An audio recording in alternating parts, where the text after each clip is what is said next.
તો target 19 final fight ફરી એકવાર આપનું સ્વાગત છે। 5 વાગી ચૂક્યા છે, છેલ્લો કલાક બાકી છે, 1 કલાક બાકી છે મતદાન પૂર્ણ થવામાં। ગુજરાતની 26 બેઠકો પર મતદાન ચાલી રહ્યું છે। શું ટ્રેન્ડ મળી રહ્યો છે, લેટેસ્ટ અપડેટ શું મળી રહી છે, મતદાનની ટકાવારીના કેટલા આંકડા છે, તમામ વિગતો જાણીશું મારા સહયોગી ક્રિમા પાસેથી। જી ક્રિમા।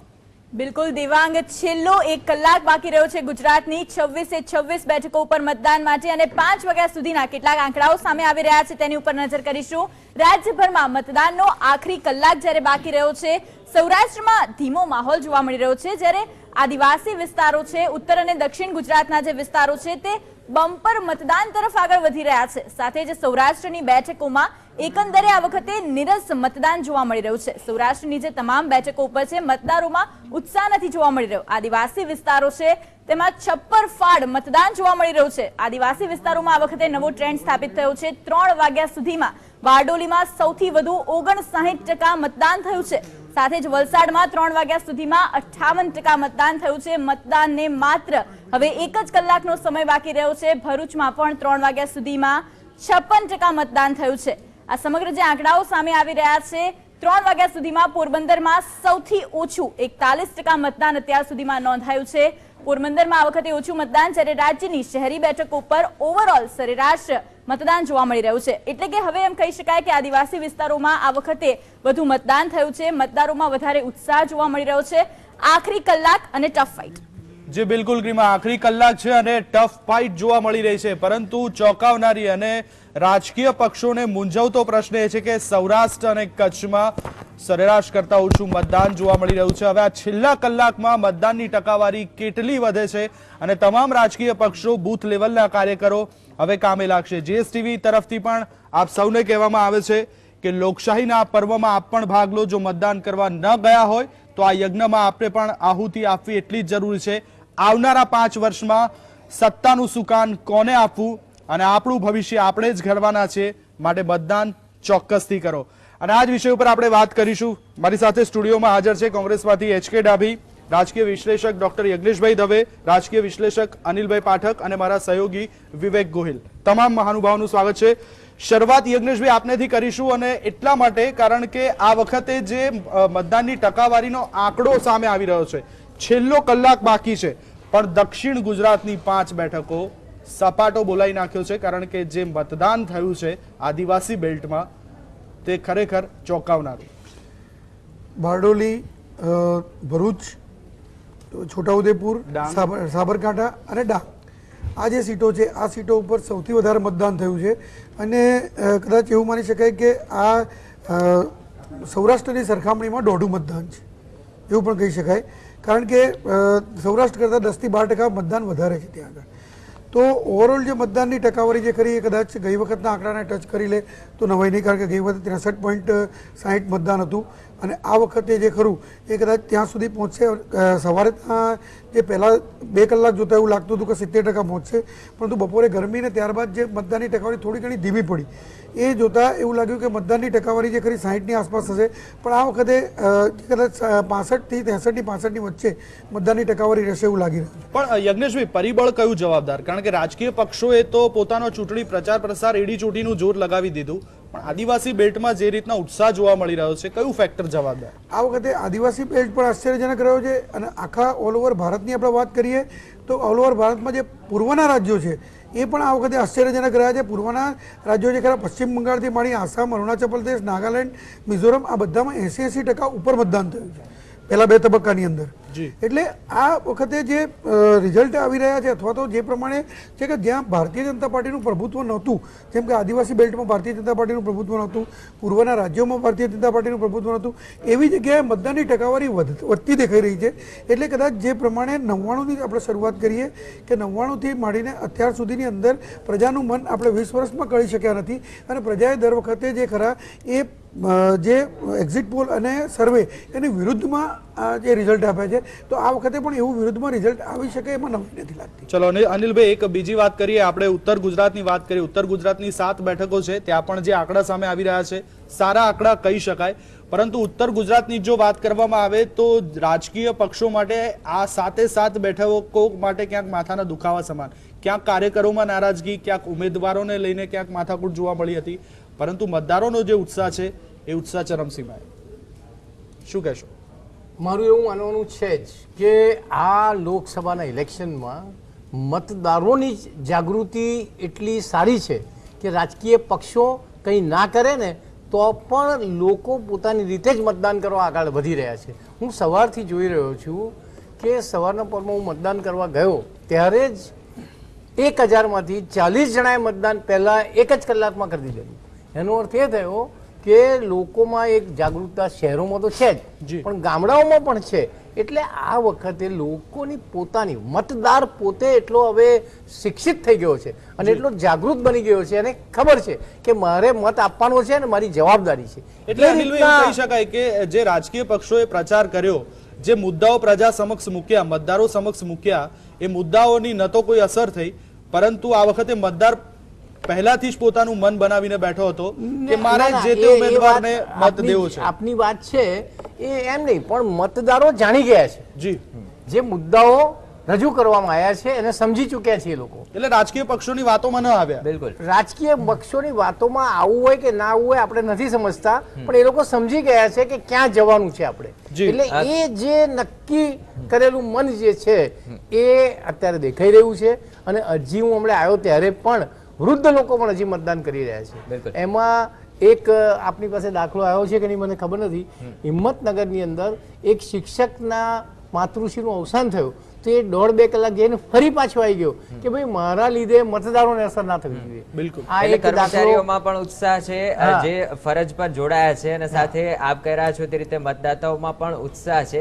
યજ્ઞેશભાઈ, આપણે ઉત્તર ગુજરાતની વાત કરી, સાથે જ આદિવાસી પટ્ટામાં જે રીતે ટ્રેન્ડ બદલતો દેખાયો, જે બમ્પર મતદાન થઈ રહ્યું છે, પરંતુ નજર પર સૌરાષ્ટ્ર છે. કારણ કે 2017માં જે રીતે ભાજપ વિરોધી માહોલ ઊભો થયો હતો અને વિધાનસભામાં જે રીતે ભાજપને ફટકો પણ અહીં દેખાયો, આ વખતે અહીં એવરેજ જોવા જઈએ તો 40 થી લઈ અને 47 સુધીના આંકડાઓ અલગ અલગ સીટ પર જોવા મળી રહ્યા છે. શું માની રહ્યા છો આ વખતે કેવું ચિત્ર, ભાજપ વિરોધી જે લહેર છે કદાચ હાવી થવામાં સફળ થઈ શકે આ મતદાનના આંકડા ઉપરથી? ચોક્કસ એનું કારણ છે કે ભારતીય જનતા પાર્ટીને 2017ના ઇલેક્શનની અંદર જે 2014ની સરખામણીમાં જે 39 લાખ સરસાઈનો જે લોસ પડ્યો હતો, 61 લાખની સરસાઈ હતી અને 22 લાખની સરસાઈ થઈ ગઈ હતી. એટલે 39 લાખનો જે લોસ પડ્યો હતો એમાં 21 લાખની સરસાઈ માત્ર સૌરાષ્ટ્રમાંથી હતી, 5 લાખની સરસાઈ ઉત્તર ગુજરાતમાંથી હતી અને બાકીની મધ્ય ગુજરાત અને દક્ષિણ ગુજરાતમાંથી હતી. પણ સૌરાષ્ટ્ર અને કચ્છની અંદર જો વાત કરીએ તો એ સરસાઈ જે ખરી એ વધારે હતી ને એની અંદર ખાસ કરીને જોવા જઈએ તો પાટીદાર મતદારો જે હતા એ સૌરાષ્ટ્રમાં પાટીદાર મતદારોમાં લેવા પટેલ મતદારો જે ખરા એ 31% જેટલા મતદારો એ ભારતીય જનતા પાર્ટી તરફથી કોંગ્રેસ તરફ પડ્યા હતા અને કડવા પટેલ જે મતદારો હતા એ 17% જેટલા મતદારો જે ખરા એ ભારતીય જનતા પાર્ટી તરફથી કોંગ્રેસ તરફ પડ્યા હતા. અને જ્યારે રાજપૂત અને ઓબીસીની વાત કરીએ તો એ 7% જેટલા મતદારો એ ભારતીય જનતા પાર્ટી તરફથી કોંગ્રેસ. એટલે આ નુકસાન જે થયું હતું સૌરાષ્ટ્રની અંદર એ નુકસાન જે ખરું એ ભરપાઈ કરવા માટે આ વખતે ભારતીય જનતા પાર્ટીએ ઘણા પ્રયત્નો કર્યા. જવાહર ચાવડા અને બીજા ઘણા જે ધારાસભ્યોને લાવવાના પ્રયત્ન કર્યા, સ્ટાર પ્રચારકોને ઉતાર્યા, મોદીની સભા કરી અને ઘણું બધું ત્યાં પ્રયત્નો થયા છે. એ પ્રયત્નોના ભાગરૂપે કદાચ ત્યાં આગળ પણ આ વખતે આશ્ચર્યજનક રીતે મતદાન ઓછું થાય છે. અને મતદાન ઓછું થાય છે એનો ફટકો જે ખરો એ ભારતીય જનતા પાર્ટીને મળે એટલા માટે છે કે અત્યાર સુધીના સર્વે પ્રમાણે ગુજરાતની અંદર જ્યારે જ્યારે પણ ઓછું મતદાન થયું છે ત્યારે લોસ ભારતીય જનતા પાર્ટીનો થયો છે અને ફાયદો કોંગ્રેસનો થયો છે. એક એવો સર્વે રહ્યો છે. એટલે એ ટ્રેન્ડની મુજબ જો જોવા જઈએ આપણે તો કદાચ સૌરાષ્ટ્રની અંદર નુકસાન થાય ભારતીય જનતા પાર્ટી તો નવાઈ નહીં. ચલો ડાભી સાહેબ, એક સૌરાષ્ટ્રની અંદર ઓછું મતદાન પરંતુ ઉત્તર ગુજરાત અને દક્ષિણ ગુજરાતમાં છપ્પર ફાડકે મતદાન, આદિવાસી બેલ્ટમાં જે આંકડો મળી રહ્યો છે 5 બેઠકો ઉપર સરેરાશ 70% જેટલું મતદાન દેખાઈ રહ્યું છે, શું પ્રતિક્રિયા? જે સૌરાષ્ટ્ર અને ગુજરાત અને શહેરના વિસ્તારોની આપણે વાત કરી છે, પણ હું એમ કહું છું કે આપણે આને થોડુંક એક ઊંડાણમાં ઉતરીને ગ્રામ્ય વિસ્તારનું મતદાન અને શહેરના વિસ્તારનું મતદાન આ બેનું પણ જો થોડોક તફાવત જોઈએ તો ક્લિયર પિક્ચર થઈ જશે. જે સાહેબે વાત કરી એ પ્રમાણે એને સમર્થન મળશે કે ગામડાઓની અંદર કોંગ્રેસનું જે મત છે એ વેરી સ્ટ્રોંગ છે. સૌરાષ્ટ્રમાં આપણે ગયા વખત 2017ની ચૂંટણીમાં પણ જોયું કે અમિત શાહ સાહેબ એમ કહેતા કે 150 સીટો લાવશું, માંડ 99 પહોંચ્યા થેન્ક્સ ટુ સૌરાષ્ટ્ર. સૌરાષ્ટ્રના મોટાભાગની સીટો 15 જિલ્લાઓ એવા છે કે જેમાં એમની ફક્ત 7 કે 8 જ વિધાનસભાની સીટો જીતીને લાવ્યા છે. એટલે એ સંજોગોમાં જોતા ગામડાઓમાં જે મતદાન થાય છે એના ઉપર આપણે વધારે નજર દોડાવવી જોઈએ.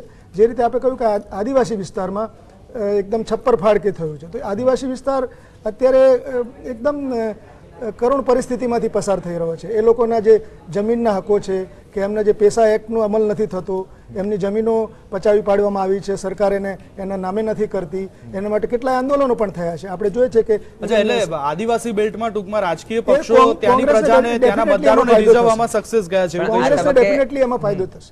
દેવાંગ, એ પણ ડાભી સાહેબ પાસેથી જાણવું છે કે સેમ પરિસ્થિતિ ક્યાંક સૌરાષ્ટ્રમાં પણ રહી છે, કારણ કે અમરેલીમાં પણ ખેડૂત આંદોલનો જે છે વેગ મળ્યો, ભાવનગરમાં પણ જે ખાનગી કંપનીની જમીન વિરુદ્ધ, અને કોંગ્રેસે જે આ વખતે ધારાસભ્યો ઉપર જે કળશ ઢોળ્યો છે પસંદગીનો, ખાસ કરી સૌરાષ્ટ્રમાં, લલિત વસોયા હોય, લલિત કગથરા હોય કે પરેશ ધાનાણી, તો શું લાગે છે આપને કે કોંગ્રેસે જે આ સમીકરણો બદલ્યા છે, મતદાનની ટકાવારી સૌરાષ્ટ્રમાં એવરેજ જે ઘટી છે, તો આપનો દાવ સફળ થતો લાગે છે? હા, ચોક્કસ. કેમ કે જે આપે વાત કરી કે ધારાસભ્યો ઉપર મતદાર રાખ્યો છે, એટલે કોંગ્રેસ એક સ્ટ્રેટેજી, એક વ્યૂહરચનાના ભાગરૂપે જે સ્ટ્રોંગ લીડર હતા, દાખલા પરેશભાઈ ધાનાણી છે, તો એ વિનર છે. એણે પુરુષોત્તમ રૂપાલાને પણ હરાવ્યા છે, દિલીપભાઈ સંઘાણીને.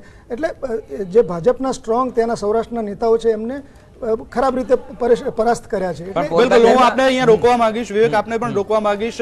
ઇલેક્શનને લઈને કેટલાક આંકડાઓ, લેટેસ્ટ અપડેટ આપણને મળી રહ્યા છે. 5 વાગ્યા સુધીના આંકડાની જો વાત કરવામાં આવે તો ઉત્તર ગુજરાત અને દક્ષિણ ગુજરાતની અંદર સારું એવું મતદાન જોવા મળી રહ્યું છે, પરંતુ સાથે સાથે સૌરાષ્ટ્ર અને કચ્છની જે 8 બેઠકો છે ત્યાં ક્યાંક એવરેજ મતદાન દેખાઈ રહ્યું છે, તો ક્યાંક મધ્ય ગુજરાતની અંદર પણ એવરેજ મતદાન જોઈ રહ્યું છે. જે લેટેસ્ટ અપડેટ મળી રહી છે, ખાસ કરીને 5:15 જેટલો સમય થયો છે, અને શું આંકડાઓ છે, કેટલું મતદાન થયું છે, સહયોગી ક્રીમા પાસેથી જાણીશું. જી ક્રીમા.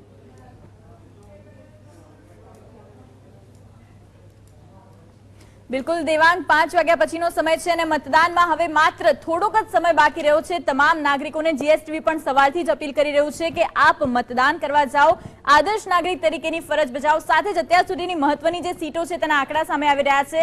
છોટાઉદેપુરમાં 58.7% મતદાનની ટકાવારી અત્યાર સુધીની સામે આવી રહી છે. સાંજે 5 વાગ્યા સુધીમાં છોટાઉદેપુરમાં 58.7%. સાથે અન્ય બેઠકની વાત કરવામાં આવે, અન્ય બેઠક ઉપર પણ મતદાનની ટકાવારી વલસાડથી 58.8% ટકાવારી જોવા મળી રહી છે. એટલે કે આદિવાસી જે સીટો છે તેની ઉપર બહોળા પ્રમાણમાં મતદાન થયું છે તેમ સામે આવી રહ્યું છે. સાંજે 5 વાગ્યા સુધીની બેઠકોની વાત કરી રહ્યા છે, મતદાનની ટકાવારીની વાત કરી રહ્યા છે, ત્યારે મતદાનની ટકાવારી ભાવનગરમાં 46.6% અત્યાર સુધી નોંધવામાં આવી છે. 5 વાગ્યા જેટલો સમય થઈ ગયો છે અને ભાવનગરમાં 46.6% અત્યાર સુધીનું મતદાન જોવા મળ્યું. સાથે જ આગળની બેઠકોની, મહત્વપૂર્ણ બેઠકોની જો વાત કરવામાં આવે તો મતદાનની ટકાવારી અમરેલીમાં, કારણ કે મહત્વપૂર્ણ બેઠક રહી છે અમરેલી, 44.4%, જ્યાં આગળ પાટીદાર અનામત આંદોલનનું એપિસેન્ટર રહ્યું છે અમરેલી. 44.4% જેટલું મતદાન અમરેલીમાં અત્યાર સુધી નોંધવામાં આવ્યું છે. સાથે જ અન્ય બેઠકોની વાત કરીએ, દાહોદમાં 56.8%, સાંજે 5 વાગ્યા સુધીમાં મતદાન નોંધવામાં આવ્યું છે. આ તમામ મહત્વની બેઠકો છે જેની ઉપર અત્યાર સુધી સરેરાશ 56% થી લઈને 48% જેટલું મતદાન જોવા મળી રહ્યું છે. સાથે જ અન્ય બેઠકોની વાત કરીએ, નવસારીમાં 54.2% જેટલું સાંજે 5 વાગ્યા સુધીનું મતદાન જોવા મળી રહ્યું છે. એટલે કે એમ ગણી શકાય કે સૌરાષ્ટ્રમાં જેટલા બી વિસ્તારો છે તે વિસ્તારોમાં મતદાનનું પ્રમાણ ઓછું જોવા મળ્યું છે, અને સાથે જ આદિવાસી બેઠકો છે તેની ઉપર મતદાન વધુ જોવા મળી રહ્યું છે. સુરતની વાત કરવામાં આવે, સુરતમાં 52.4% સાંજે 5 વાગ્યા સુધીનું મતદાન જોવા મળી રહ્યું છે. 52.4% સુરતથી. સાથે જ અન્ય બેઠકોની વાત કરવામાં આવે, અને બેઠકો ઉપર ગાંધીનગરથી 54.5%, ભાજપના અધ્યક્ષ અમિત શાહ જ્યાંથી લડી રહ્યા છે, 54.5% મતદાનની ટકાવારી સાંજે 5 વાગ્યા સુધીની ગાંધીનગર બેઠક ઉપર જોવા મળી રહી છે. મતદારોમાં ગાંધીનગર બેઠક ઉપર એક તરફ ઉત્સાહ જોવા મળી રહ્યો છે. સાથે જ સાબરકાંઠા બેઠકની વાત કરવામાં આવે, સાબરકાંઠામાં પણ 54.3% જેટલું સાંજે 5 વાગ્યા સુધીનું મતદાન નોંધવામાં આવ્યું છે. તમામ આ જે બેઠકો છે ખૂબ જ મહત્વપૂર્ણ છે, કારણ કે આ તમામ બેઠકો ઉપર કાયમ નજર રહેતી હોય છે મતદારોની. સાથે સાથે જ મતદારોમાં ઉત્સાહ પણ તેટલો જોવા મળી રહ્યો છે, પરંતુ કેટલીક બેઠકો એવી છે, કેટલીક સૌરાષ્ટ્રની બેઠકો એવી છે જ્યાં મતદારોમાં હજુ પણ ઉત્સાહ નથી જોવા મળ્યો. અંતિમ ઘડી અને ટફ ફાઇટ છે, અને સાથે જ મતદારોને પણ અપીલ રહેશે જીએસટીવીની કે આપ મત જરૂરથી કરો. જે બિલકુલ ગ્રીમાં અંતિમ ઘડી કહી શકાય 45 મિનિટ બાકી રહી છે. હવે આ 45 મિનિટની અંદર હજુ પણ જે લોકોએ આ મહાયજ્ઞમાં ભાગ નથી લીધો તો ચોક્કસથી મતદાન કરવા જાય. જે રીતના આંકડા સામે આવી રહ્યા છે, અનિલભાઈ હું આપને પૂછવા માંગીશ, શહેર કરતા ગ્રામ્ય વિસ્તારમાં વધુ મતદાન જોવા મળ્યું છે, કયા રાજકીય પક્ષને ફાયદો થઈ શકે? જો દેવાંગભાઈ, એ કહેવું જરાક અઘરું હોય છે હંમેશા, કારણ કે આપણે વાજપેયી સરકારમાં જોયેલું કે ગુડ ફીલ ફેક્ટરની વાત કરવામાં આવેલી અને સરકાર ભાજપ હારી ગયું હતું કેન્દ્રમાં. એટલે કોઈ પણ મતદાર વિશે આમ કળીને કહેવું એ કોઈ દિવસ પરિણામ સાચું નથી કહી શકતા આપણે. એટલે એવું એક માન્યતા હોય છે. પણ એવું કહેવાતું હોય છે અને એ રાજકીય પંડિતો કહેતા હોય છે કે જો શહેરમાં વધારે મતદાન થાય તો એ ભાજપ તરફી રહેતું હોય છે અને ગ્રામ્યમાં જો વધારે મતદાન થાય તો એ કોંગ્રેસને ફાયદો કરાવતું હોય છે. આવો એક ટ્રેન્ડ રહેલો છે. લાસ્ટ જે ઇલેક્શન હતું એની જે પરિસ્થિતિ એમાં તમે જોઈ હશે તો આ જ ટ્રેન્ડ હતું લગભગ. શહેરમાં બધી બીજેપી હતી ને ગ્રામ્યમાં આ જ ટ્રેન્ડ હતું અને ભારતીય જનતા પાર્ટી 26 બેઠક લઈ ગઈ. મ્યુનિસિપલ કોર્પોરેશનમાં પણ એવું હતું.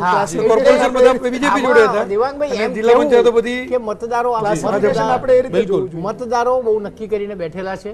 જી દક્ષિણ ગુજરાતમાં તમે જોઈ રહ્યા છો, બહુ ઇન્ટરેસ્ટિંગ છે. જી દક્ષિણ ગુજરાત જે છે તમે જુઓ, સુરતમાં ગઈ વખતે ભારતીય જનતા પાર્ટીને સુરતે બચાયેલું છે, નહીંતર ભારતીય જનતા પાર્ટી હારી ગઈ હોત. બિલકુલ સરકાર 17 માં એમની ગઈ હોત, તમે લખી લો. પણ અનિલભાઈ, વિધાનસભાના પરિબળો અને લોકસભાના પરિબળો બી બરાબર અલગ બરાબર કરી શકાય. પરિબળો છે, પણ મતદાર છે ને એ નક્કી કરીને બેઠેલો છે. દેવાંગભાઈ, એ તમે લખી રાખો. અને આ વખતે હું જે જાગૃતિ જોઈ રહ્યો છું ને એ શું પરિણામ લાવશે ને મને ખબર નથી. યજ્ઞેશભાઈ, એક મહત્વપૂર્ણ સવાલ એ છે કે આ 5 વર્ષ દરમિયાન ગુજરાતે 2 મુખ્યમંત્રી જોયા, 3 જોયા આમ તો. બિલકુલ 3 જોયા આમ તો, પરંતુ હવે જે ગુજરાતનું પોલિટિક્સની જો વાત કરવામાં આવે, ભાજપનો દબદબો રહેલો છે અને 22-23 વર્ષથી ભાજપ અહીં સત્તા ઉપર છે. આ વખતની લોકસભા ચૂંટણીમાં જે પણ પરિણામ આવે, હું તો કહું છું કે ભાજપ માટે આ અગ્નિ પરીક્ષા કોની કહી શકાય? વિજય રૂપાણીની કહી શકાય, નરેન્દ્ર મોદીની કહી શકાય કે અમિત શાહની કહી શકાય? દેવાંગભાઈ, સવાલ તો બહુ અઘરો છે, પણ આપણે શરૂઆતથી જોઈએ તો મોદી સાહેબની અગ્નિ પરીક્ષા 2014ની હતી. કારણ કે 2014ની અંદર એમના માટે માત્ર ગુજરાત નહીં, આખું ભારત જીતવાની વાત હતી. આખું ભારત જીતવાની વાત હતી. ગુજરાતમાંથી તો એ 26 બેઠકો લઈને ગયા અને માત્ર એ વખતે મોદી સાહેબના નામે વોટ માંગવામાં આવ્યા હતા. અને મોદી સાહેબ પોતે પણ ગુજરાતમાંથી લડ્યા હતા. એટલે ગુજરાતમાંથી એમને એમનું નેતૃત્વ બતાવ્યું હતું અને 26 લઈને ગયા હતા. જ્યારે વિજય રૂપાણીની અગ્નિ પરીક્ષા જે ખરી એ 2017માં હતી અને 2017ની અંદર ટાર્ગેટ કરતા ઓછી સીટો આવી, પણ ભારતીય જનતા પાર્ટી સત્તા ઉપર તો આવી, પણ ભારતીય જનતા પાર્ટીનો જે વોટ શેર હતો એ જે 1 કરોડ ને 41 લાખ હતો એની જગ્યાએ 1 કરોડ ને 47 લાખ થયો. એટલે વોટ શેર 5 લાખ જેવો વધ્યો હતો. એટલે રૂપાણી સાહેબની અગ્નિ પરીક્ષા ત્યાં પૂરી થઈ.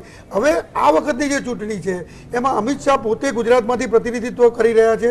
બીજું કે દર વખતે જે મોદી સાહેબના માસ્ક અને પીપુડી કે બધું વેચાતું હતું, આ વખતે તમે જુઓ અમિત શાહના પણ માસ્ક વેચાવા માંડ્યા પબ્લિકની અંદર. આ સેકન્ડ એક કેડર તૈયાર કરવામાં આવી છે.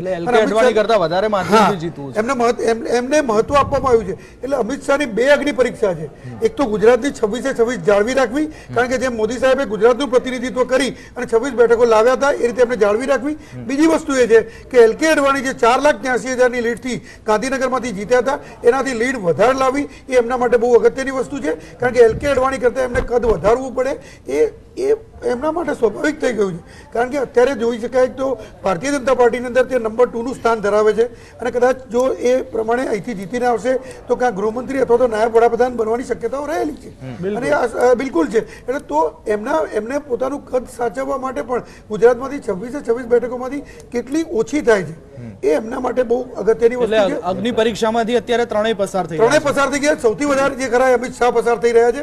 મોદી સાહેબ માટે અગ્નિ પરીક્ષા ઓછી છે. રૂપાણી સાહેબ માટે 2017માં પૂરી થઈ ગઈ છે અને સૌથી વધારે અગ્નિ પરીક્ષા જે ખરી એ મારા મતે અમિત શાહની છે. પાઠક સાહેબ, બરોબર છે ને મારું કેવું? હું કહું છું ના, તમારી વાત બરાબર. હું કહું આપને એક આમાં બહુ જબરદસ્ત વાત.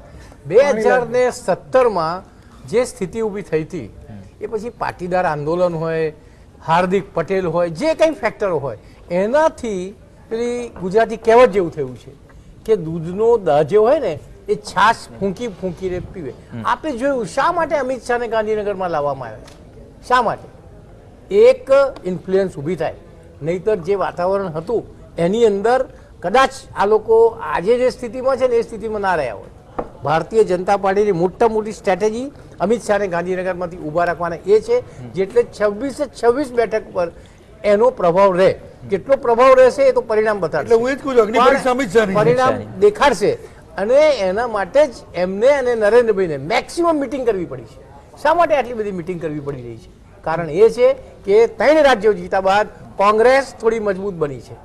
અને આપ જુઓ, હું તો હજી એવું માનું છું કે ઘણી કોન્સ્ટિટ્યુએન્સીમાં ગુજરાતે કોંગ્રેસે નબળા ઉમેદવારો રાખ્યા છે. જો વધારે પાવરફુલ ઉમેદવારો રાખ્યા હોત કદાચ તો કોંગ્રેસનું પરિણામ સારું આવ્યું. પણ નબળા ઉમેદવારોના કારણે અને આમ આપ જુઓ તો નરેન્દ્ર મોદીના સમયથી જ કોંગ્રેસની નબળી નેતાગીરી જ ભાજપને આગળ લઈ અને એ સમય જૂથવાદ ને ભાગલાવાદી સપાટી પર આવે છે. ડાભી સાહેબ, સીધો સવાલ અહીંયા એ થાય કે જે રીતે ભારતીય જનતા પાર્ટી પણ કમર કસી રહી છે 17માં જ્યાં જ્યાં ગાબડા પડ્યા હોય, જુનાગઢ હોય કે સૌરાષ્ટ્રના બીજા વિસ્તાર હોય. આ વખતે જો ચૂંટણી રેલીની વાત કરીએ તો જે વિસ્તારોમાં વડાપ્રધાનની સભાઓ યોજાય એ જ વિસ્તારોમાં રાહુલ ગાંધીની પણ સભા થઈ છે. અમરેલી હોય, જુનાગઢ હોય કે દક્ષિણ ગુજરાતની બેઠક. એટલે શું લાગે છે કે 17માં જે માહોલ બન્યો હતો જ્યાં ભાજપને નબળી પાડવામાં કોંગ્રેસ સફળ રહી, આ વખતે પણ લોકસભામાં ઉમેદવારોને જોતા, પસંદગીને જોતા એ જ પરિણામ પાછું મળશે? 2 વસ્તુ કહીશ. એક તો અનિલભાઈ જે વાત કરી કે ભાઈ ભાજપને આટલી બધી, ઇવન હું ગાંધીનગરની વાત કરું દાખલા તરીકે, તો ગાંધીનગર કાર્યાલયનો હું સીજે ચાવડા સાહેબનો એનો મેઇન કંટ્રોલર છું, બરાબર, મધ્યસ્થ કાર્યાલયનો. તો અમે જે જોયું કે અહીંયા જ્યારે અમિત શાહ સાહેબ આવ્યા અને ઉમેદવારી પત્ર ભર્યું ત્યારે એમ કહેતા હતા કે હવે ફટાકડા ફોડવા અને ગુલાલ ઉડાડવા માટે આવશું. પણ દર 2 દિવસે આવી નારણપુરામાં, ઘાટલોડિયામાં, વેજલપુરમાં અને રોડ શો કર્યા. એવા રોડ શોમાં ફક્ત ગાડીઓ જ હતી, કોઈ માણસો હતા નહીં. એટલે એ લોકોને ફીણ આવી ગયું. અમિત શાહને પોતાને ખ્યાલ આવી ગયો કે રિયાલિટી બહુ અઘરી છે.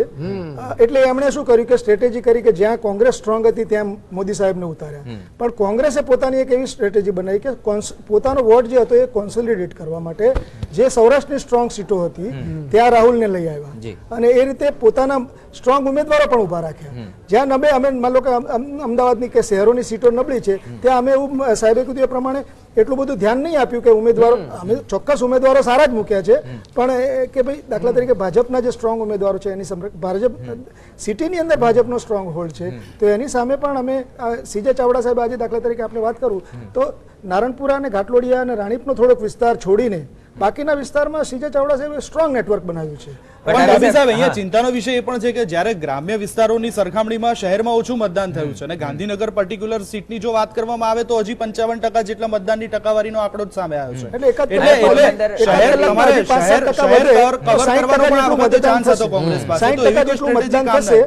અને અમે એવું એન્શ્યોર કર્યું છે કે કલોલ, સાણંદ અને ગાંધીનગર જે એમની સાહેબની પોતાની અત્યારે ધારાસભાની સીટ છે એમાં વધારે જોક આપી અને વધારે એમાં અમે કોન્સન્ટ્રેટ કર્યું છે. ઇનફેક્ટ આપણે એ પણ કહી દઉં કે એ 3 જગ્યાએ અમિત શાહ સાહેબને લોકોને, એમના કાર્યકરોને જતા પણ બીક લાગતી હતી, કારણ કે લોકો એમને આવકારવા તૈયાર હતા. એટલે એ જગ્યાએ અમે એટલું સ્ટ્રોંગ બનાવ્યું છે કે અમે સિટીની અંદર ભલે થોડાક નારણપુરા કે ઘાટલોડિયામાં નબળા હોઈશું પણ એનું અમે મેકઅપ કરી અને આ વખતે જે 4,85,000ની જે લીડથી, અને અગાઉ પણ આપણે જોયું છે કે લાલકૃષ્ણ અડવાણી સાહેબ ફક્ત આવતા, ફોર્મ ભરીને જતા અને પછી અહીંયા વિજય રેલી કે વિજય રથ કાઢીને નીકળતા હતા. એવું આ વખતે નથી થયું. બીજું કે આ 484ની લીડ કાપવા માટે અમિત શાહ સાહેબને નાકે દમ આવી ગયું છે. અને હું એમ કહું છું કે તમારે લીડ કાપવી છે કે તમે જીત અમે જીતવાના છીએ. હું આપને એ જ કહું છું, અમારી જીત રહેશે. અમારી જીત, અમે ઓપ્ટિમિસ્ટિક છીએ. અમે આજ વિષય ઉપર ચૂંટણીની પળેપળની અપડેટ અમે આપના સુધી સાહેબ આપને રોકીશ કારણ કે સમય છે બ્રેકનો. પળેપળની અપડેટ દર્શક મિત્રો અમે આપના સુધી પહોંચાડતા રહીશું. ફક્ત હવે અડધો કલાક રહ્યો છે મતદાનને અને હજુ પણ જો તમે મતદાન કરવા ન ગયા હોય તો પ્લીઝ આ મહાયજ્ઞમાં આપ ભાગ લો અને આપની નૈતિક ફરજ છે તે અદા કરો. પળેપળની અપડેટ આપના સુધી પહોંચાડીએ પરંતુ સમય થયો છે બ્રેકનો. મળીએ એક શોર્ટ બ્રેક બાદ.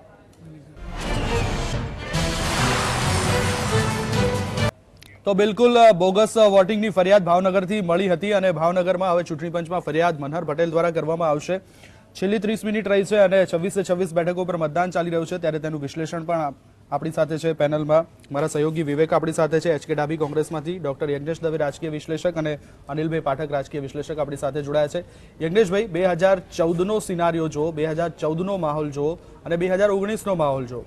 14ના માહોલમાં એવું હતું કે એક બાજુ સરકાર સામે કૌભાંડોના આક્ષેપો થઈ રહ્યા હતા, એક બાજુ મોંઘવારી હતી, એક બાજુ અન્નાનું આંદોલન હતું, એક બાજુ નિર્ભયા કાંડ હતો, અને આ બધા જ ફેક્ટરને લઈને એન્ટી ઇન્કમ્બન્સી ઊભી થઈ હતી અને મોદી લહેર. આ વખતે મોદી સરકાર સામે શું પડકારો? સૌથી પહેલા તો વાત કરીએ 2014ની, તો 2014માં મોદી સાહેબની સ્લેટ કોરી હતી, જેને સેન્ટ્રલમાં રાજકારણમાં કરીએ તો એને સ્લેટ કોરી હતી. એના માટે કોઈ ડાઘ નતા સેન્ટ્રલ, કારણ કે એમને સત્તા કોઈ ભોગવી નથી. જ્યારે અટલ બિહારી વાજપેયીએ સત્તા ભોગવી હતી, પણ એ પછી મોદી સાહેબની જે ટીમ હતી, કારણ કે અટલ બિહારી વાજપેયીની આખી ટીમ ગાયબ હતી, સિવાય રાજનાથસિંહ, મુરલી મનોહર જોશી સુધી બધાને બાકાત કરવામાં આવ્યા હતા, સુષ્મા સ્વરાજને પણ સાઇડલાઇન કરવામાં આવ્યા હતા. એટલે આખી ટીમ મોદી સાહેબની નવી હતી, અને મોદી સાહેબની આખી ટીમ એક કોરી સ્લેટ હતી. આ વખતે જે ખરું એ 5 વર્ષના મોદી સાહેબના લેખાજોખા પણ જોવામાં આવે છે. જે રીતે કોંગ્રેસના 10 વર્ષના જોવામાં આવ્યા હતા એ પ્રમાણે મોદી સાહેબને પણ જોવામાં આવે છે. એટલે જે પ્રમાણેની લીડ અથવા તો જે પ્રમાણેની સરસઈઓ જે 2014માં મળી હતી એ 2019માં મળવી મુશ્કેલ છે. કારણ કે એન્ટી ઇન્કમ્બન્સી તો ઠીક છે, પણ પ્રજા જે ખરી એ પ્રજા સીધું એ જ વિચારે છે દેવાંગભાઈ કે મને શું મળ્યું. ક્યારે પાકિસ્તાનથી આવીને હુમલો કરી ગયા કે પાકિસ્તાન પર હુમલો કરીશું કે સરહદ આપણે પાકી રાખી દઈશું, એની જોડે પ્રજાનો મતલબ નથી. પ્રજાને છે કે મને મારા છોકરાને નોકરી મળી કે નહીં, મારે જે પેટ્રોલના ભાવ સસ્તા થયા કે નહીં, અને પ્રજાને એ છે કે મને ગૃહિણીને છે કે બહાર બજારમાં શાકભાજી સસ્તી થઈ છે કે નહીં, કે દૂધ સસ્તું થયું કે છે કે નહીં, એ સિવાય પ્રજાને બીજી કશી પડી નથી હોતી. સીધા પ્રશ્નો જે પ્રજાને ટચ કરતા હોય છે. એ જ માહોલ કદાચ આ ઇલેક્શનમાં જોવા મળ્યો. જે વોટિંગની ટકાવારી સામે આવી છે ને, એ ટકાવારીમાં ક્યાંય રાજકીય પક્ષોના મુદ્દાઓ ક્યાંક મતદારો ઉપર અસર કરતા હોય તેવું દેખાયું નહીં. કારણ કે ક્યાંક ચોકીદારની વાત આવી, ક્યાંક રાફેલની વાત આવી, ક્યાંક ચોરની વાત આવી, પરંતુ આ બધા મુદ્દા સાઈડમાં રહ્યા અને મતદારોના મનમાં જે મુદ્દા હતા તેને લઈને જ તેઓ સ્વયંભૂ બહાર આવ્યા. સ્પષ્ટ એક મુદ્દા લેવામાં આવ્યા જ નથી, જેને કહેવા જઈએ તો. કારણ કે રાફેલથી માંડીને બધા જ મુદ્દા જે હતા, કે સંરક્ષણનો મુદ્દો કે કોઈ પણ મુદ્દા, એ પ્રજાને લગતા નથી. અને ના રહી ગયું તો એમ જોવાય કે છેલ્લા ચૂંટણીના 20 દિવસની અંદર આપણે જોઈએ 10 દિવસ તો એમણે ચોર અને ચોકીદારમાં બગાડ્યા. આક્ષેપ એકબીજાની આક્ષેપબાજી પર જેના પ્રજાને કોઈ ટચ જ નથી થતો. એટલે આવા મુદ્દાઓ બગાડી અને જે પ્રમાણે મતદાન થયું છે અને એમાં પ્રજાએ જે પોતાનું મન પણ કળવા નથી દીધું. એટલે હું પણ આપને કહું છું કે 99 થી અત્યાર સુધીની અંદર જેટલી પણ ચૂંટણી થઈ કેન્દ્ર સરકારની એટલે લોકસભાની, એ દરેક ચૂંટણીની અંદર જે એક્ઝિટ પોલની વિરુદ્ધમાં રિઝલ્ટ આવે છે. તો આ વખતે પણ આવે તો નવાઈ લાગતી નથી, મારું એવું માનવું છે આમાં. અનિલભાઈ, આપના સીધો સવાલ, જે રીતે મુદ્દા બદલાયા અને લોકસભાના મતદાન પહેલા જે રીતે એક બાદ એક યોજના એ સવર્ણોને અનામતથી લઈ અને ખેડૂતોના ખાતામાં સીધા જ નાણાં જમા કરવાની વાત, અને છેલ્લે કોંગ્રેસે પણ આ જ ટ્રેક પર આવવું પડ્યું, જે રીતે ન્યાયની યોજનાની વાત કરી રહ્યા છે. શું લાગે છે કે હા બિલકુલ, એટલે ખેડૂત હજુ પણ જે સરકારની કામગીરીથી સંતુષ્ટ નથી અને ક્યાંક એના કારણે જે રીતે મધ્યપ્રદેશમાં પણ આપણે જોયું છે, રાજસ્થાનમાં પણ જોયું છે, ભલે વોટ શેર એટલો નથી પરંતુ સરકારે સત્તા અને ખુરશી ગુમાવવાનો ચોક્કસ વારો આવ્યો છે.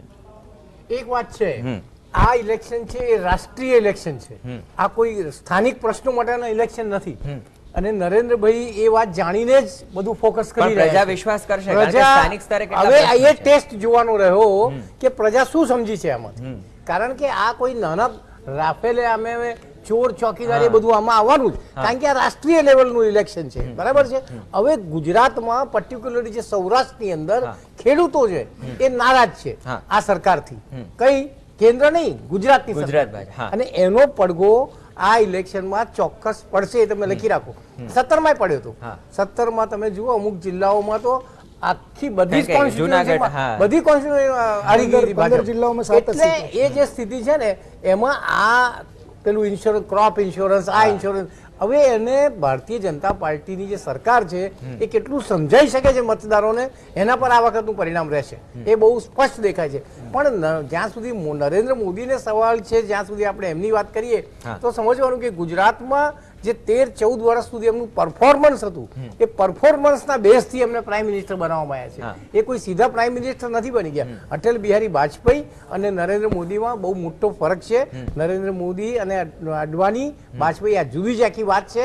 મોદીએ પરફોર્મન્સ પર પોતાનું નામ આગળ ચલાવ્યું છે અને દેશના ઉદ્યોગપતિઓ એમ કહ્યું કે આ માણસ સીએમ ના જોઈએ, આ તો પીએમ જોઈએ, અને એ સ્થિતિમાં એ પીએમ બન્યા છે, એટલે ચાલ્યા છે. અને પરિણામ એમણે ઘણી સારી મહેનત કરી છે, દેખાય છે. હવે એનું આ પહેલું ઇલેક્શન છે જેમાં એનું પરિણામ મળશે. હવે લોકોને એમાં રસ છે કે શેમાં રસ છે એ આપણને ખબર પડી. ડાભી સાહેબ, રાષ્ટ્રીય મુદ્દાઓ અસર કરતા ન રહ્યા, દરેક રાજકીય પક્ષોએ રાષ્ટ્રીય મુદ્દા લીધા, રફાલનો મુદ્દો આવ્યો, ચોકીદારનો મુદ્દો આવ્યો, ઘણા બધા મુદ્દા આવ્યા, પરંતુ આ મુદ્દા ક્યાંક અસરકારક ન રહ્યા. શું કહેશો? એક વસ્તુ આપણે સમજવી જોઈએ કે 2014નું જે ઇલેક્શન યજ્ઞેશભાઈએ પણ વાત કરી, અનિલ સાહેબે પણ કીધું કે એ one of kind of election હતું કે ભાઈ ગુજરાતમાં 26 સીટ લીધી કે ગુજરાતના પનોતા પુત્રને એક પ્રોજેક્ટ કરી અને ગુજરાતના વડાપ્રધાન બને. એ જ રીતે દેશમાં પણ એ રીતે માહોલ હતો કે ભાઈ અને કોંગ્રેસને સામે કરપ્શનના જે એલિગેશન્સનો એક આખો માહોલ, અન્નાનું આંદોલન, આ બધો એક સાથે પરિબળો એવા ભેગા થયા કે 2014નું ઇલેક્શન વન ઓફ ઇલેક્શન કહેવાય કે રેગ્યુલર નોર્મલ ઇલેક્શન ના કહેવાય. પણ જ્યારે બેક ટુ પેવેલિયન આપણે આવીએ 2019ની અંદર, તો આપણે ફક્ત એટલું જ જોઈએ કે 2014ની અંદર મોદી સાહેબે ફક્ત પોતાને જાતને પ્રોજેક્ટ કર્યા, પણ સાથે સાથે એટલા બધા એસ્પિરેશન્સ પ્રજાને વધારી દીધા, એટલા બધા પ્રોમિસીસ વધારે પડતા આપી દીધા કે પ્રજાને એકદમ પ્રજા એની પર મોહી પડી અને મોહી પડી અને વોટ આપ્યા. આજે પ્રજા મોહભંગ થઈ ગઈ છે કે 2014નું એક પણ એમને જે પ્રોમિસ હતું એની વિશે વાત નથી કરતા. આજે તમે જો એ લોકો મુદ્દો બિલકુલ પ્રોમિસ ઉપર વાત નથી કરતા અને દર વખતે જે રાજકીય પક્ષો ચૂંટણી ઢંઢેરા બહાર પાડવા પડે છે એ પણ લોકશાહીના 70 વર્ષો પછી ચૂંટણી ઢંઢેરા કેમ બહાર પાડવા પડે છે એ વિશે પણ આપણે વાત કરી. રાજ્યમાં સરેરાશ 5 વાગ્યા સુધી 55% જેટલું મતદાન થયું છે. હજુ પણ મતદાન ચાલી રહ્યું છે. છેલ્લી 18 મિનિટ બચી છે. આ 18 મિનિટમાં હજુ પણ જે લોકોએ મતદાનમાં ભાગ ન લીધો હોય તે ચોક્કસથી મતદાન કરજો.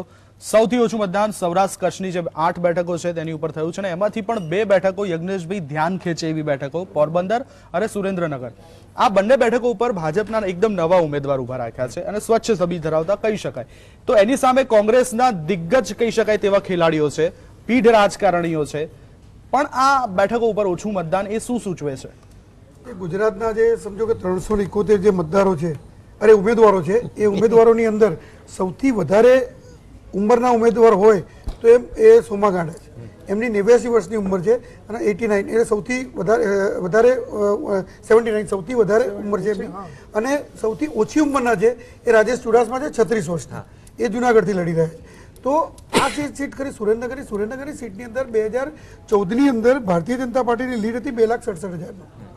અને આ લીડ જે ખરી એ 2017ની અંદર ઘટી અને કોંગ્રેસ જે ખરી એ 24,000 પ્લસમાં ગઈ હતી. એટલે સમજો 3 લાખ મતદારો જે ખરા એ ભારતીય જનતા પાર્ટી તરફથી કોંગ્રેસ તરફ વળ્યા હતા.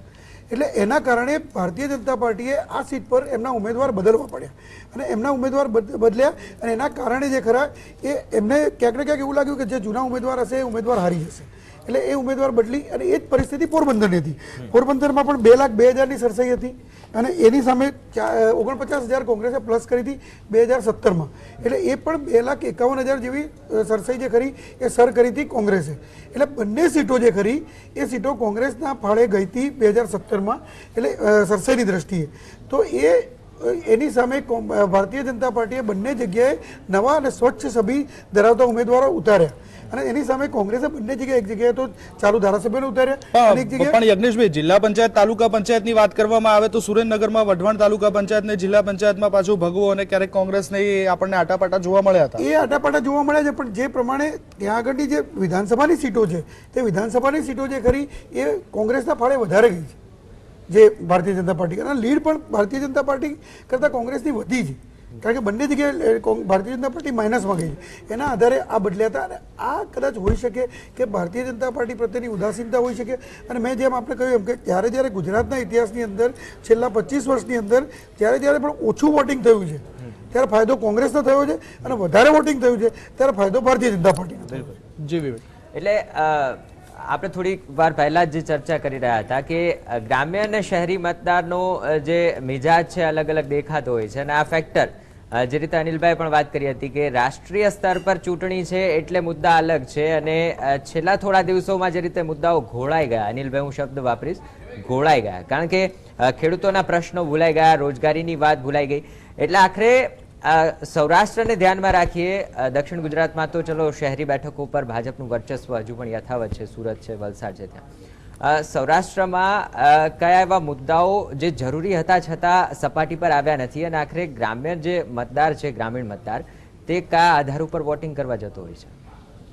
જો ગોહિલ સાહેબ, ગુજરાતમાં છેલ્લા 20 વર્ષથી આપણે જોઈ રહ્યા છીએ કે જે સરકાર હતી ભારતીય જનતા પાર્ટીની, કોંગ્રેસ પછી આવેલી સરકાર છે અને એને એક વાતાવરણ જેવું કરી રાખેલું કે ખેડૂતો સમજી ગયા હતા કે આપણે એમની વાત માનો નહીં તો આપણા કામ નહીં થાય. બરાબર છે? એ વાતાવરણના લીધે આપ જોઈ રહ્યા છો કે શું થઈ રહ્યું છે. હવે પ્રશ્ન એ થાય છે કે 17માં હાર્દિક પટેલ હા. આવ્યા. હાર્દિક પટેલે પટેલોમાં એક ડિવિઝન ઊભું કર્યું. ડિવિઝન ઊભું થયું એટલે ખેડૂતોને ખ્યાલ આવ્યો કે અરે ભાઈ આ તો કેવું છે, ભારતીય જનતા પાર્ટી આપણને મૂર્ખ બનાવે છે. એટલે હવે એ ક્યાંથી આવ્યા ને શું થયા એનો આપણી પાસે ચર્ચા કરવાનો અત્યારે સમય નથી. આ 3 નેતાઓ ઘેલાણી પેલા ભાઈ જિગ્નેશ મેવાણી, એની સાથે અલ્પેશ ઠાકોર અને આ હાર્દિક પટેલ, એમના આવવાના લીધે ખેડૂતો, નબળા વર્ગો આ બધાનો અવાજ થોડો ઊંચકાયો. હવે આ જે અવાજ ઊંચકાયો છે એનું પહેલી વખત આપણને 17માં થોડું પરિણામ મળ્યું. પણ હવે આ લોકો સત્તા પર 3 રાજ્યોમાં આવ્યા છે. હવે એના પછી શું થાય છે અને નરેન્દ્રભાઈની જે પરફોર્મન્સ છે કેન્દ્રમાં એને લોકો કેવી રીતે મૂલવે છે એ જોવાનો સમય આ ઇલેક્શનમાં છે. જી બિલકુલ દર્શક મિત્રો, 13 મિનિટ બાકી છે. 13 મિનિટ ઇલેક્શન પૂરું થવામાં. ગુજરાતની 26 બેઠકો પર મતદાન ચાલી રહ્યું છે અને ફક્ત હવે 13 મિનિટ બાકી રહી છે. ઉડાભી સાહેબ, આપની પાસે આવવા માંગીશ કે આ વખતના ઇલેક્શનમાં કોંગ્રેસ દ્વારા 25 જેટલી ફરિયાદો કરવામાં આવી છે ચૂંટણી પંચને. ચૂંટણી પંચ ઉપર આક્ષેપો પણ કરવામાં આવ્યા. કોંગ્રેસ દ્વારા દાંત અને નખ વગરનો વાઘ પણ કહેવામાં આવ્યો છે. શું કહેશો? કારણ કે એક બાજુ ઈવીએમ ખોટકવાની ફરિયાદો મળી, આચારસંહિતા ભંગની ફરિયાદો મળી, કોંગ્રેસ દ્વારા શું પગલાં ભરાશે? આપને અમે અગાઉ પણ મેં કીધું કે જે દેશના વડાપ્રધાન, એક આપણે પ્રજાએ સ્વીકારેલો, દરેક નાગરિકે સ્વીકારેલો, ઇલેક્શન કમિશને મોડલ કોડ ઓફ કન્ડક્ટ બનાવ્યો છે, એનું સરેઆમ ઉલ્લંઘન કરી રહ્યા છે. ગયા વખત પણ રાણીપમાં 2014માં ઇલેક્શન વખતે જ્યારે વોટિંગ કર્યું ત્યારે રીતસરનો રોડ શો કરી અને આ બધી વસ્તુઓ પ્રજા જુએ છે. અને અમે આજે એક સ્ટ્રોંગ વિરોધ પક્ષ તરીકે અમે આજે પણ અમારી પ્રેસ કોન્ફરન્સ દિલ્હીમાં થઈ, અભિષેક મનુ સિંઘવીએ કરી, જયરામ રમેશે કરી, અને એ લોકો ઇલેક્શન કમિશનને મળ્યા છે અને 9 મુદ્દા એવા આપ્યા છે કે જે વડાપ્રધાને ડાયરેક્ટ એમાં ઉલ્લંઘન કર્યું હોય તેમ છતાં એમને કશું જ પણ કહેવામાં. અને સાચી વાત છે કે ભાઈ ઇલેક્શન કમિશન પાસે એવી કોઈ સત્તા નથી. તમે જો યોગી છે કે માયાવતી છે કે બીજા જે ભાજપના નેતાઓએ જે ઉલ્લંઘન કર્યું છે તેમાં સામાન્ય એમ કે ભાઈ 2 દિવસ 3 દિવસ માટે એમને પ્રચાર કરતા બંધ કરી દીધા. એનાથી કોઈ ઇફેક્ટિવ પોલિટિશિયન જે પગલા ભાજપના નેતાઓ સામે લીધા એ જ પગલા કોંગ્રેસના નેતાઓ સામે પણ અન્ય લીધા છે. પક્ષમાં એટલે અરે વડાપ્રધાનની પ્લેન રોકીને ચેક કરવી છે સાહેબ. હા, જી. આ બહુ મોટી ઇલેક્શન હા, પણ તો એને સસ્પેન્ડ કરવામાં આવે. એ જુદી વાત છે. ના, હું આપની સાથે એગ્રી નથી થતો. નહીં, આઈએએસ ઓફિસરે એનું ચેક કર્યું. ઇલેક્શન કમિશને આઈએએસ ઓફિસરને સસ્પેન્ડ કર્યા છે. હા, એનું કારણ એટલે શું છે ઇલેક્શન પણ? કમિશન છે ને ડાયરેક્ટલી અત્યારે એક તરફ નમીને કામ ચાલતું હોય એવું એક શંકા ચોક્કસ જાય છે. Election commission fair and free. દેવાંગભાઈએ શું કહ્યું આપને હા, કે કોંગ્રેસના નેતાઓ સામે પણ પગલા છે અને ભાજપ સામે પગલા. કોંગ્રેસના નેતાઓના સામે કોઈ એવા ખાસ, એટલે તમે જો કોઈ પગલા જી, જી, ડાભી સાહેબ,